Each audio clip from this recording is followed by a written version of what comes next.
It's a fantastic morning. Why don't we get into the dailies? Yeah. I want to start with the Ghanaian Times. I don't know where the daily graphic is this morning. All right, so on the front page of the Ghanaian Times, we have EC dispatches voting materials nationwide in readiness for tomorrow's district-level elections. President honors 208 head of state award winners.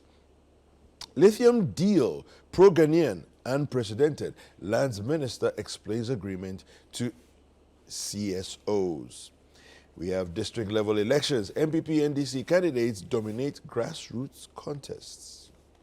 That's it for the Ghanaian Times. All right, on the front page of the Chronicle, we have 10K tons of Ghana's cocoa smuggled to Togo from Volta region and Oti regions. LOC to brand Accra for the All-African Games. And we have the Bible scripture here coming from Proverbs 14:16. One who is wise is cautious and turns away from evil, but a fool is reckless and careless. Yeah. All right. So I have the Herald here, and on the front page of the Herald, we have Finance Minister and cousin president create private GRA called SML using timber merchant. Cousin president, I like. I know, right? It's created private GRA. Right. The another one here says, estate agent gets Ghana Airports Company job as MD. Okay. You know, some of the headlines are almost designed to denigrate, you know, the caliber of the decision that has been made. You know, it's an estate agent, as though the person doesn't have the qualifications to be airport company MD. Anyway, ex-cocoa research scientists schools court on fertilizer testing at Opuni Agogo trial. Government announces new fees towards chip-embedded passports. Application moving from 100 Ghana cedis to 644 Ghana cedis. I don't know what you make of that. But I think it's high time. I think the 100 cedis didn't make any sense. Do you know why? Do you know why I'm saying that? Why? I'm saying that because I don't remember the last time there were changes at the driver's license, but the driver's license regime, the pricing regime, it must be about 5 years, 6 years ago, you know, that they pushed up the rates, right? And it's differentiated. You see, so I also think this is what the passport should be doing.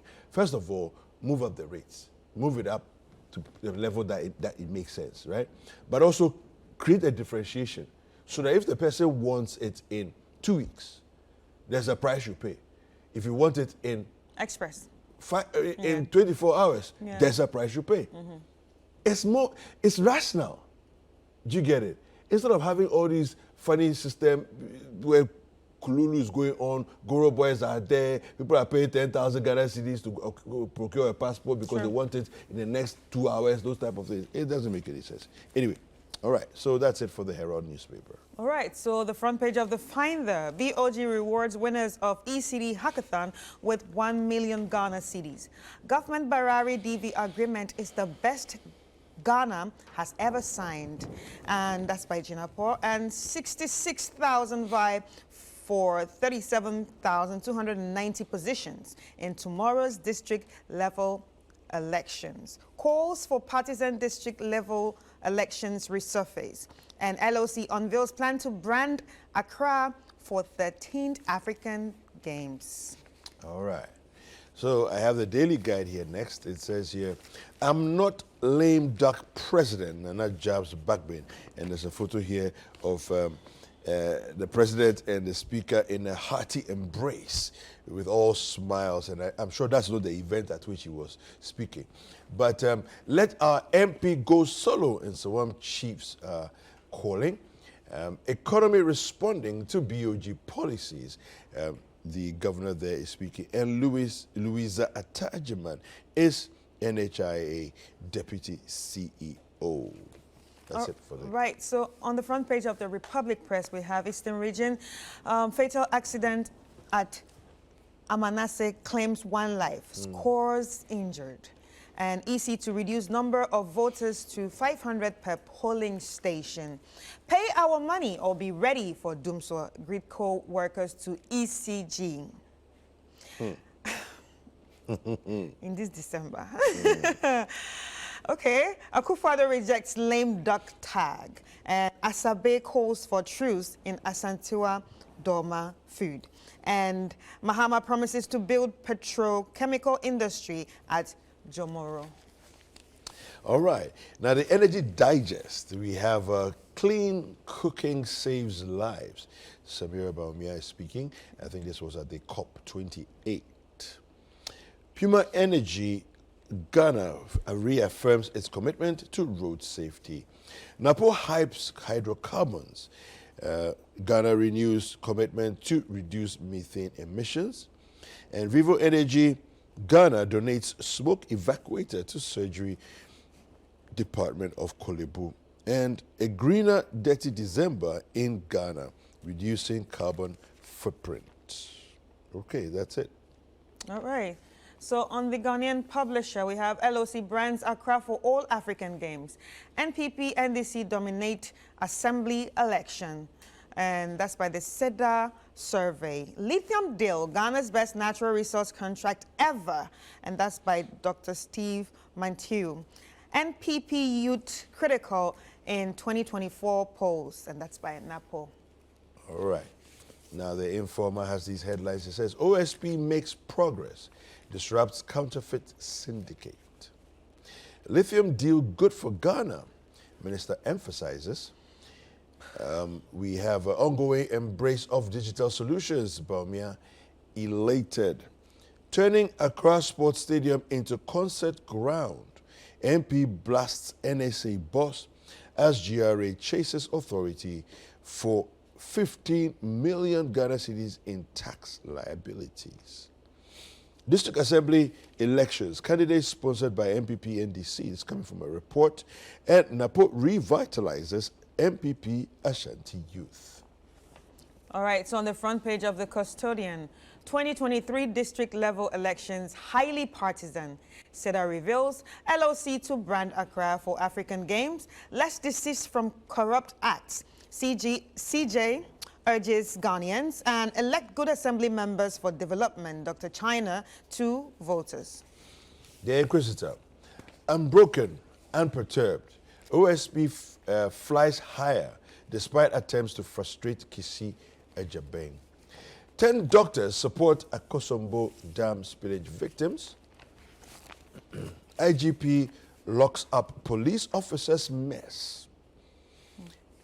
NAPO energizes Ashanti MPP youth, and Nsawam Adwajiri NPP charge, in brackets, for Hayford Siao.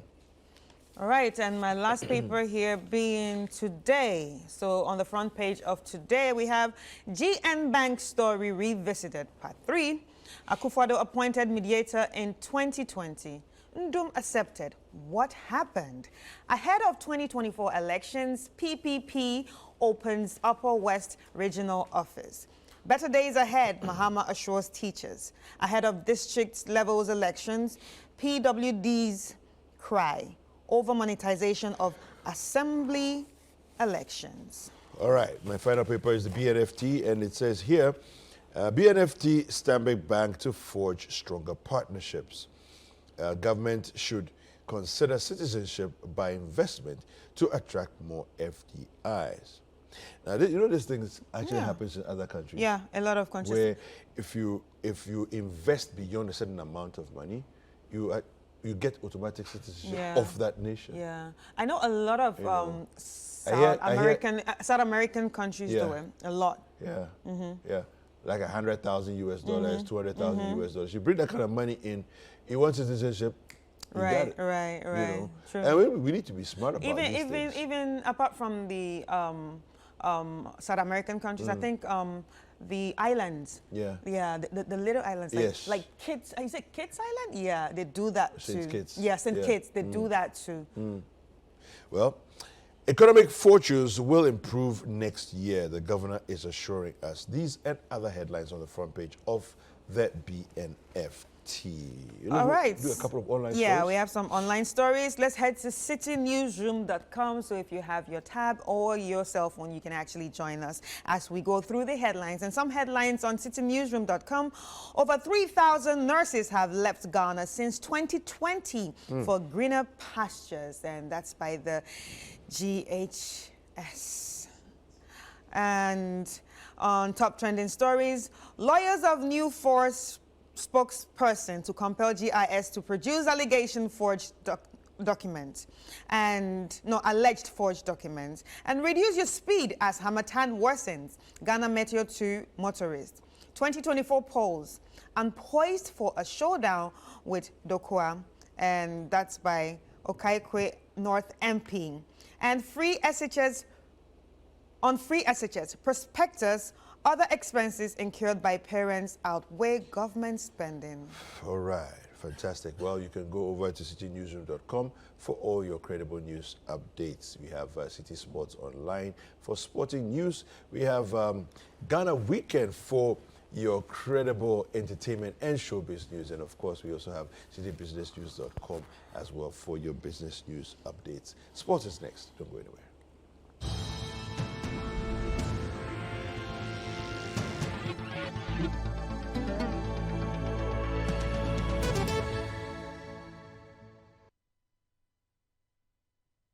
All right, now on the sporting front this morning, we go to the Premier League on Citi.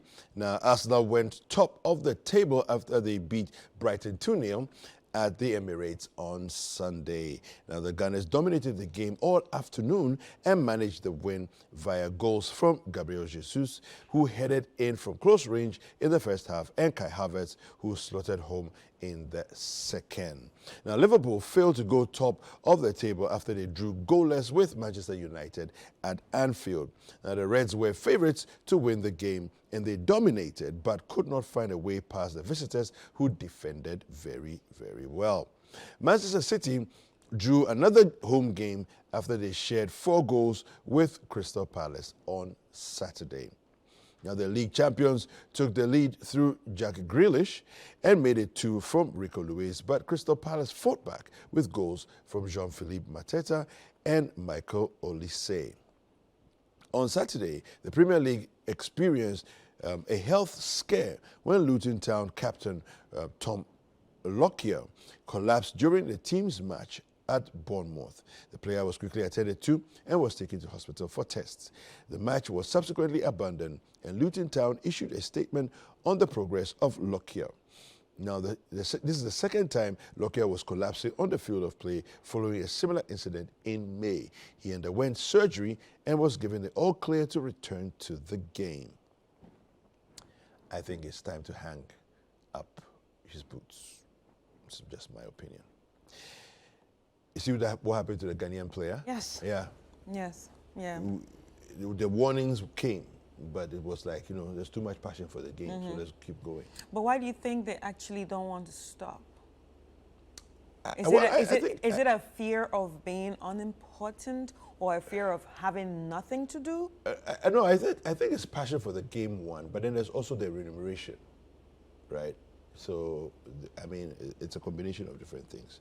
Anyway, we have some boxing news. Ghana's Senna Agbeko was handed a second-round knockout by David Morrell Jr. in a super middleweight clash in the United States on Saturday. Now, the two boxers were due to meet in May this year, but Agbeko was not cleared due to a health issue. Eventually, the situation was resolved and the bout finally took place. However, Agbeko was no match for Morrell Jr., who had too much power, and his punches forced the referee to end the fight in the second round. And that's it for sports this morning.